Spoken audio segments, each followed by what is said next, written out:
Kuikwasin, Nataswis Hartman, Nutamas Masipi, Ka ni Masipi Wampanoag. Hello, good day. My name is Hartman Deetz, and I am a member of the Mashpee Wampanoag tribe. And I want to thank Bassett Law Museum for including the Wampanoag people in this conference, the Wampanoag perspective. To have our perspective shared is something that's is something that we need to have more of. As Wampanoag people, we are the folks who have often been left out of the Thanksgiving narrative, the Mayflower narrative, and we've just come across this threshold of the 400-year anniversary of the crossing of the Atlantic by the Mayflower, and we are going to sort of dive into some of the things that we can do looking forward. And I guess what I'm here to talk about today is the idea of art and what art means to activism and what we can do looking forward thinking about art and activism. And for me, art has always been part of activism. I'm an artist myself. I produce art. I'm an artist educator. And art is really particularly an important part of educating people and activating people as an activist. One of the things that Hitler and the Nazis set out to do pretty quickly on was to control the art that was coming out of Germany, control the art that was seen in Germany, and even to get rid of the art that they thought went against the ideals of what they're proposing as being a master race of white supremacy. And art that challenged these ideas were destroyed and gotten rid of.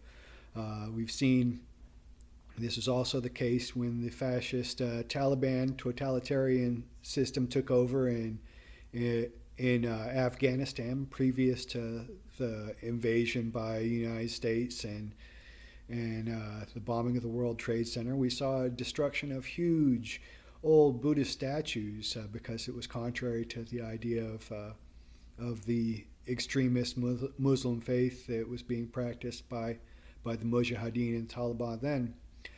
Art is threatening to fascism. Art is threatening to totalitarianism. Art is certainly a part of activism because it allows people to imagine something different, to look forward into the world and think about what could be, what is possible, all the different things that could be possible. And we can imagine it. Even the most fantastical things can be imagined and visualized and help to be realized through art. And so this is a threatening idea to folks who want to maintain a status quo, who want to continue to move on a path of rigid control.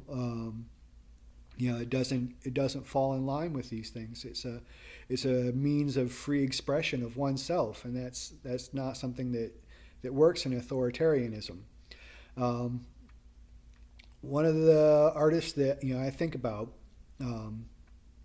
is Diego Rivera, and his art really challenged ideas of class and race and what that meant to be a dark-skinned person, to be a brown person, a non-white person, what it meant to be a poor person, a part of the working class. And the art that's there, you don't need to have words written out. You don't need to be literate to look at the art and understand what's going on here.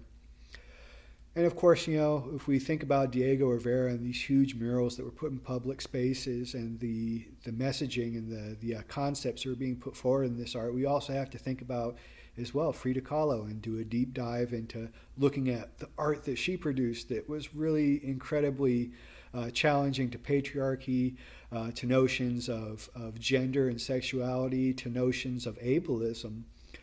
And these are all deconstructed or attacked and taken apart through art, through the visual image, and what a powerful thing. Part of what the power of art is that these images, once they're seen, they are something that transcend language, that transcend literacy. So that this is really something that's available for all sorts of people to consume, is this idea that when you look at these images that they say something, that they carry a message with them, and it doesn't need to be spoken aloud. It doesn't need to be It doesn't need to be read off the page. It can just be interpreted from one person to the next. So art has always been critical to social change and social movement.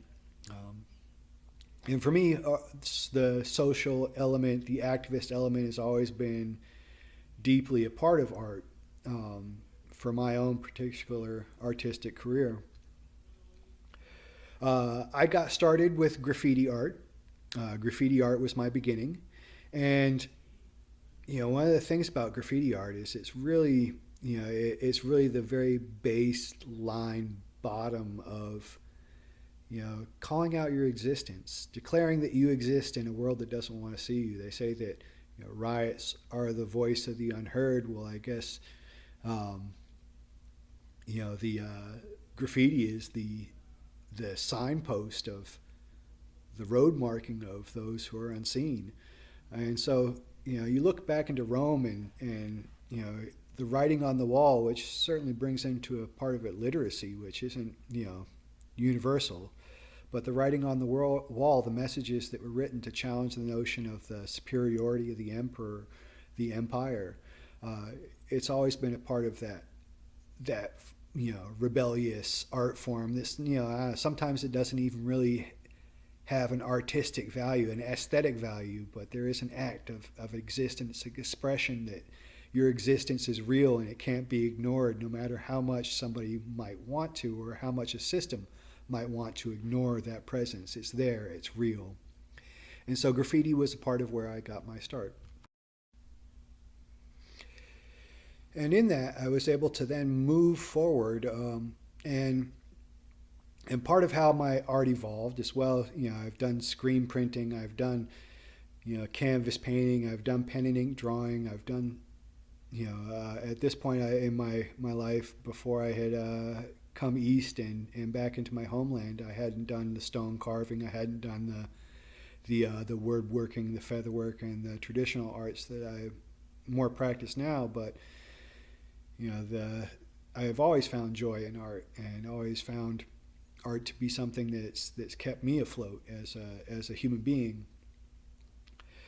But the means of having huge messages, big messages, social messages, messages that were words that have slogan, the value of rallying people together around a very concrete and specific idea, has always been part of my love affair with the written word, the letters. And the written word as well is a form of art too.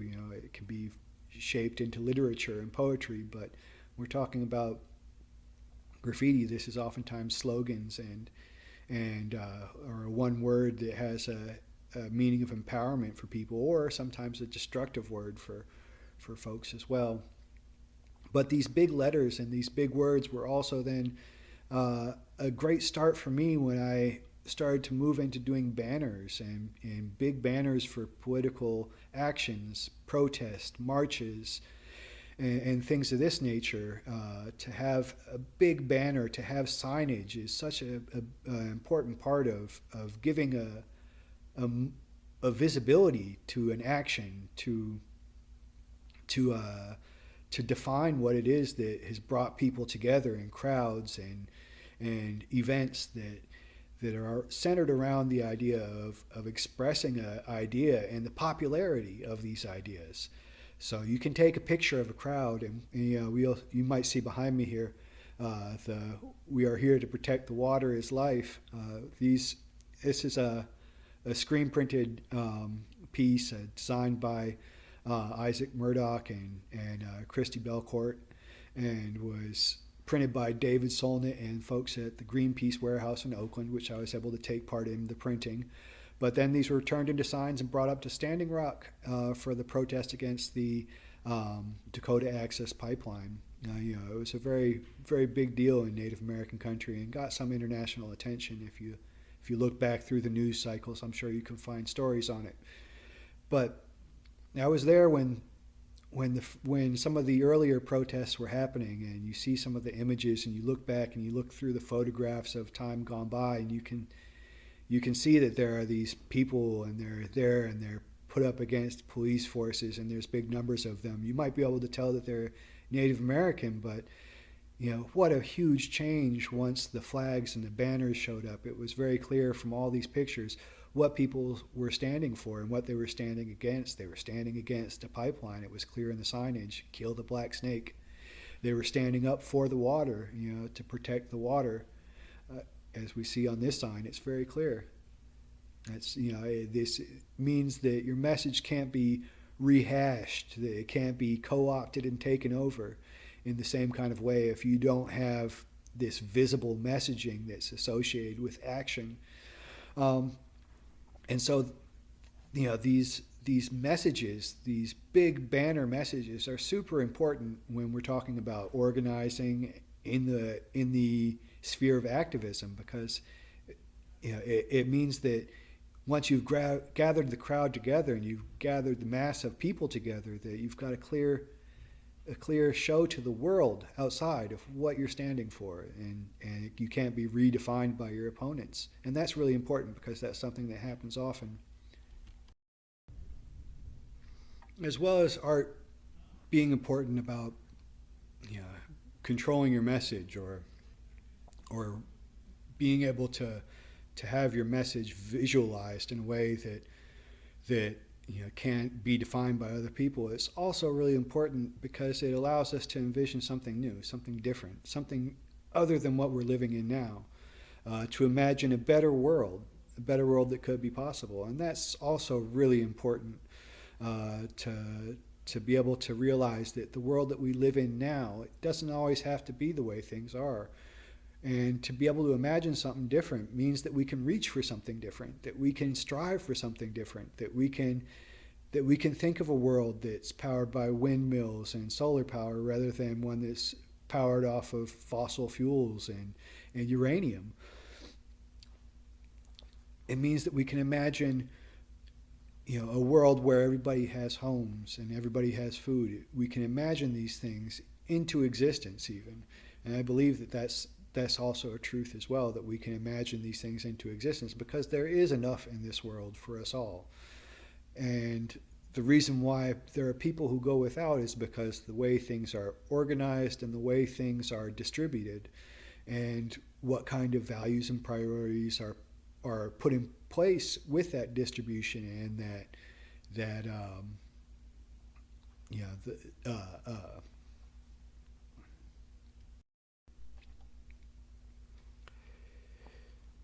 what's put in place with the distribution of goods or the profit of goods and who that benefits. And oftentimes it's the few rather than the many. And we can imagine a world where the many's needs are met rather than the few's needs and wants really are met. A lot of this can be done through envisioning the future. Science fiction is really important, and it's an artistic genre that's oftentimes put in together with writing and storytelling, but filmmaking is also a form of art as well. And I certainly really encourage folks to go looking at some of the Native American storytelling that's going on in film right now. There's some really amazing storytelling being done by Indigenous people and on the film, on the big screen and on the little screen too. But to take a look at some of these things, filmmaking is a medium that has often kept Native people out and sought to exclude Native people, to satirize and characterize our folks, making us into these stereotypes of what Hollywood needs us to be: the Indian that falls down dead at the guns of the settler, the westward expanse, the inevitable coming of civilization. We are simply the thing that the hero has to overcome so much in these Hollywood stories. And now we are able to start telling our own stories, and what a great thing. You can look at a lot of the issues that come up, Wind River, that deals with missing and murdered Indigenous women, or the issues of government corruption in Thunderheart that are dealing with the repression of government forces on Indigenous people. And these stories are important and need to be told. Also, as well, our histories, and to see these things brought up, our mythological stories as well. Dream Keepers was a series that came out maybe about 10 years ago that has great mythology, portrayed on the screen in incredible ways that really, make me excited as a Native person to watch these things happen on the screen. Recently, Hulu has come out with Reservation Dogs, a great show that's really a combination of humor and drama, and really brings real Native characters to life on the screen in a way that we haven't been able to see before. We've been so often just the two-dimensional characters that serve to move forward storylines that aren't truly about us as Native people. So to see these things happen is great. We've often been included in educational films as well. And with that, I think we will maybe take a few minutes to look at this clip that is a video to show it's a short teaser for a film that I was involved in as the subject. It's focused on some of the artwork that I do now as well, the traditional artwork that I've moved into in my adulthood. I've moved into traditional artwork such as making war clubs out of wood, spoons and bowls, cups, doing stonework, carving soapstone, to do shell work, carving shell and shaping shell as wampum beads. And these wampum beads are really an important part of our history as Native people, particularly Native people here in the Northeast. So this is a short film about making a wampum belt and some of the things that are entailed in this. So I'll let you check it out, and I'll come back in a minute.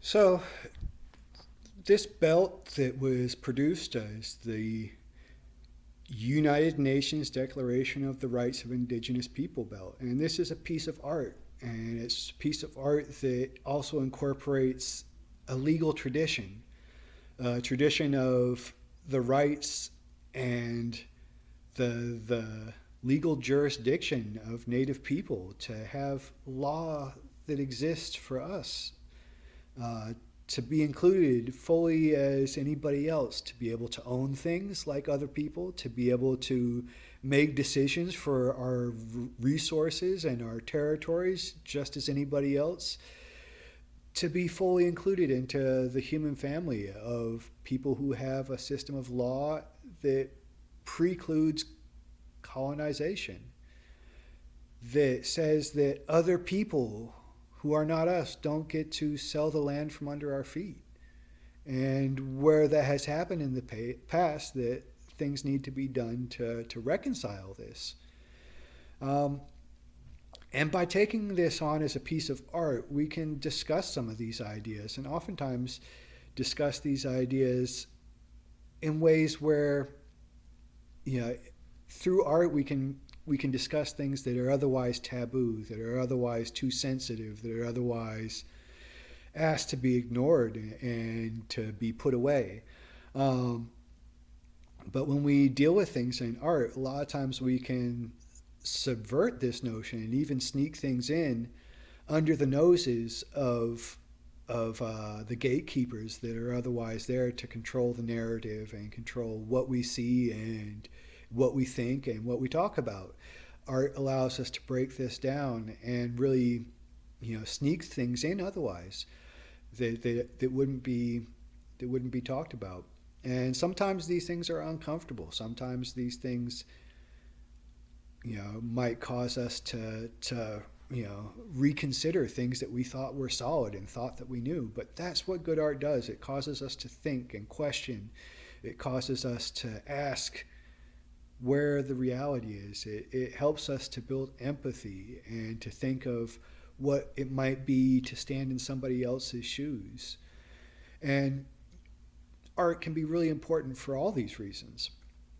To think about these things and to be uncomfortable at times in these spaces of confronting systems of oppression that have always been or have long time been and helped really shape the world that we live in, the world that we've grown up accustomed with. To envision something else is important as well, but to face some of these things that are otherwise, kind of horrific, art helps us to do that too, and to label, to identify, to humanize some of the suffering that's happening in this world. Can be done through art, and something that we don't have to suffer ourselves in order to realize is wrong. And that can be really important to read, the Diary of Anne Frank, to look at films like Rabbit Proof Fence, to just imagine some of the things that human beings have done to one another, and think that that these are things that need to be reconciled, whether through a system of law like the UN Declaration of the Rights of Indigenous People, or the federal courts here in the United States, or the courts of public thought and opinion, because these things are so powerful. As I had mentioned earlier, the big push of the Nazi regime to control art was really about controlling the public thought and public opinion, the public discourse. And the fact that art can push us to do that so much is why it was such a need for them to control it. So looking forward, how do we move forward into this world, and what kind of part does art play? Well, for one, as I mentioned, to go in and take in some of these art, take in some of these stories, look at some of the art that's produced, see some of the traditional art, such as a wampum belt that is a part of a cultural tradition of a people, and help to understand a people through their cultural art, what they prioritize, what they value, what they find to be beautiful, because oftentimes standards of beauty are even different between cultures.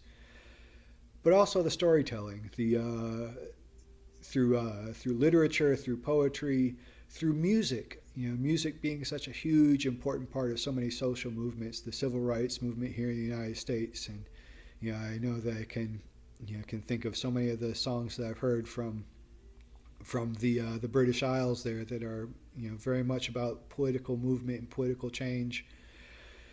Take them in. Consider what it is to live in somebody else's shoes.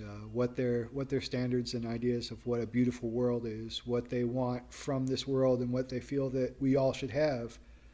What they feel like is wrong with this world, and what they feel like might need to be changed, because those things are just as important. I think that there's room and there's enough of what we need in this world for everybody to be happy and comfortable.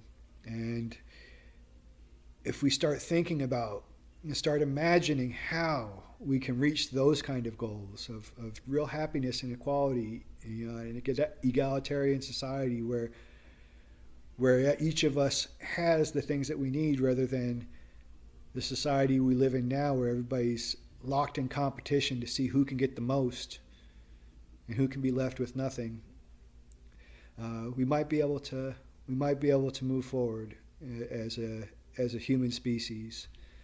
And certainly I think the time is ripe. So take in art, create art, look at art, see art, and try to use that to empathize with some of those folks that may not be so familiar in life otherwise. With that, thank you. I hope you've gotten something out of this talk, and I hope you enjoyed the other panelists and speakers and the rest of the conference. Take care.